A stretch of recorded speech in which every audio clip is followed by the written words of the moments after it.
Hello, hello. I'm here with my trusty assistant with the white whiskers. The Boo-Boo Zen Kitty. He is right here.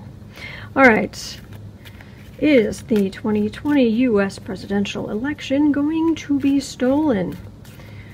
Like the 2016 US presidential election was stolen by foreign influence.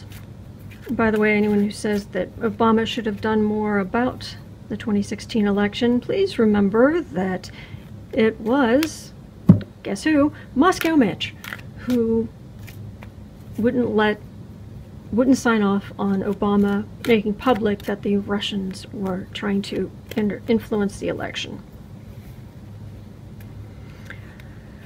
All right, 2020. It's gonna be a lot going on, and it does not feel like Trump is on the ballots, and not just in California, where I believe they've passed a law saying you can't be on the ballot in California without releasing your tax returns.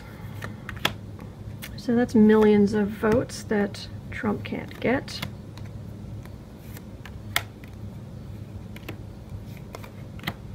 For what that's worth. And if we didn't have an electoral college, that would be huge. But anyway. 2020 presidential election, it feels like new people on both sides running.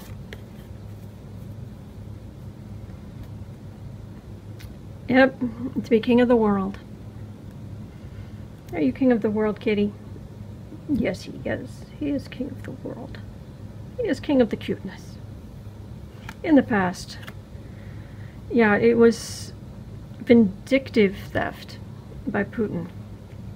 But yeah, the Chinese don't like us. The North Koreans, they don't like us either. No matter what Trump says. Center of the yeah, foreign influence. I was waiting for this card. It's coming up right in the center. Foreign influence. Base of the reading. Lawyers and this feels like voting machines. People who make voting machines are lobbying hard to kind of keep the status quo.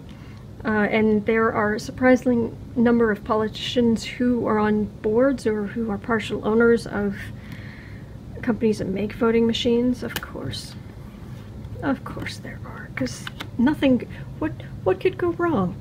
Above the reading, it's Trump versus Pelosi. The wit and the witless. Alright, so that's, yeah, it's left versus right. Okay. Near future. Oh, that's hope. Hope. Oh, this is good. This is good. This feels like kind of, I'm starting to get this card more often. It's starting to represent the young people, the younger people in the country, the younger voters, and their kind of common sense. What I see is perfectly common sense ideas about, well, why don't we have paper ballots? Of course we should have paper ballots. Of course we should do something about the climate. Hello? Duh. You know? That's good. That's good. That's good. That's good. Okay, home environment. Yeah, we're gonna have to throw money at it. We're gonna have to throw money at it to make it better. Or actually use the money that's already been allocated for it. That would help. Let's start there. I know, crazy idea of mine. Hopes and fears. Yeah, these are Russian oligarchs. Just buying, oh, I've got, would you like three GOP senators? I have them for sale. What other people see? Oh, investigations into this. Yeah, it'd be nice if investigations could actually move forward and something could be done about it. Oh, final outcome. Starting with the world. Yikes. Is that completion? Is that we've got this? Or is that foreign influence? Oh no, that's foreign influence. Heck.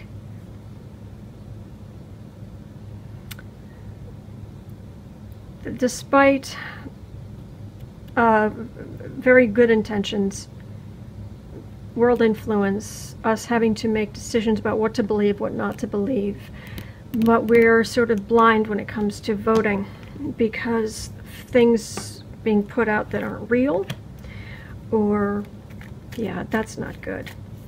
Thank you, Mark Zuckerberg. By the way, your legacy, you're going to go down in history as not good. Not in a good way at all. So, does this mean that the foreign influence, we're going to end up with are we going to end up with, you know, who Putin wants again? Money, government, sitting pretty. Doesn't feel entirely Russian, but it feels partially Russian. This has to do with the status quo. This is not an active card. This is a card of contemplation, of looking. And this is refugees and moving on. And people leaving after the election, people who came into the country to mess with us, saying, okay, my work here is done. And we are the poorer for it. Alright, so does this mean we're going to end up with a good president or a bad president in 2020? Good energy or bad energy? Overall good energy or overall bad energy for the president who will be elected in November of 2020, or soon after, depending on the count and the Supreme Court and the on and on and on.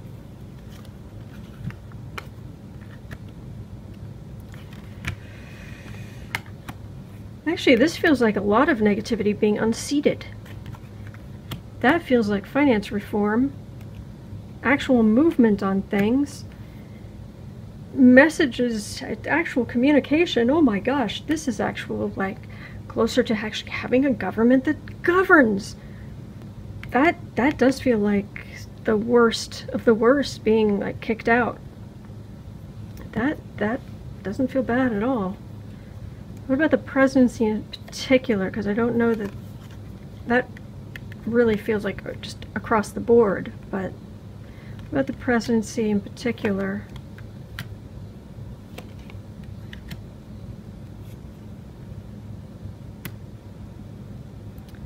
Democrat. Alright, so they are going to mess with us, but I don't know. I've got some positive cards here. This looks hopeful. Cups tend to be the Democrats in general. It looks like there would be an outpouring of emotion, of excitement. It feels like, yay, like almost dancing in the streets, like, yay, finally. But then there's a delay. Huh, surprise. And somebody has to walk away. And I want to say I'm being drawn to this red cloak, which is the traditional color of the Republicans, but I don't want to... that might just be wishful thinking on my part, so I'll just throw that out there. But this is the Democrats holding the gold. That's positive. So it looks like they're going to mess with us, and we're not going to fight it as much as we should, but we may, maybe, oh kitty, we may squeak out, oof, a more positive future. Despite that. And then the struggle to how do we move forward, and then holy cats. Bills. You know, you've heard about all those bills that have passed the House that didn't go into the Senate, of the donors, the big donors, wanting things to calm down. people who make smaller donations wanting things to calm down. But oh my gosh, is there legislation? I mean, there were just like crazy amounts of legislation in 2021, 2022.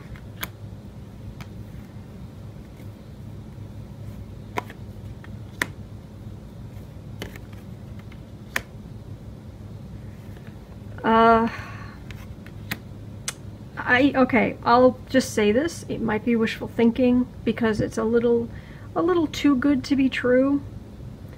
To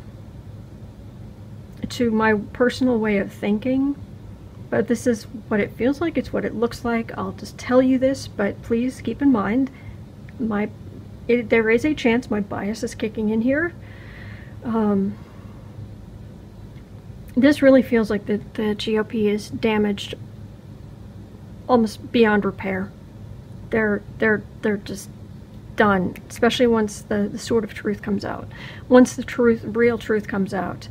And a lot of people ending up with a much closer emotional bond with the Democrats who stood up against Trump and all that corruption. People who wouldn't necessarily even vote before, but now will say, I am a Democrat.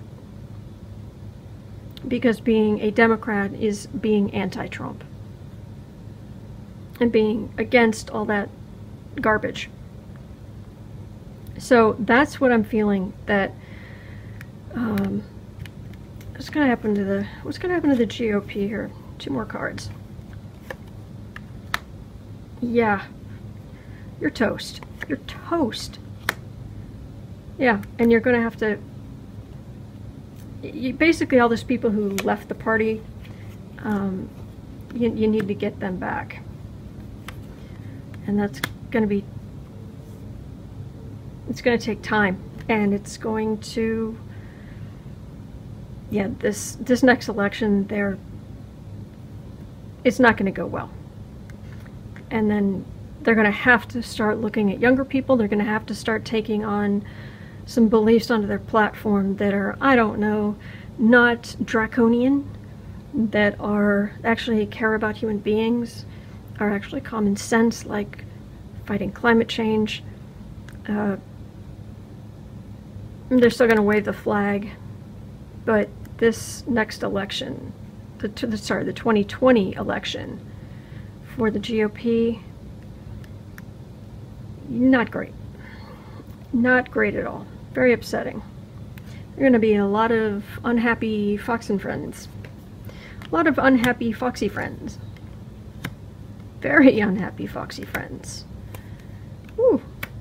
Ooh, Foxy friends might have some trouble in their future.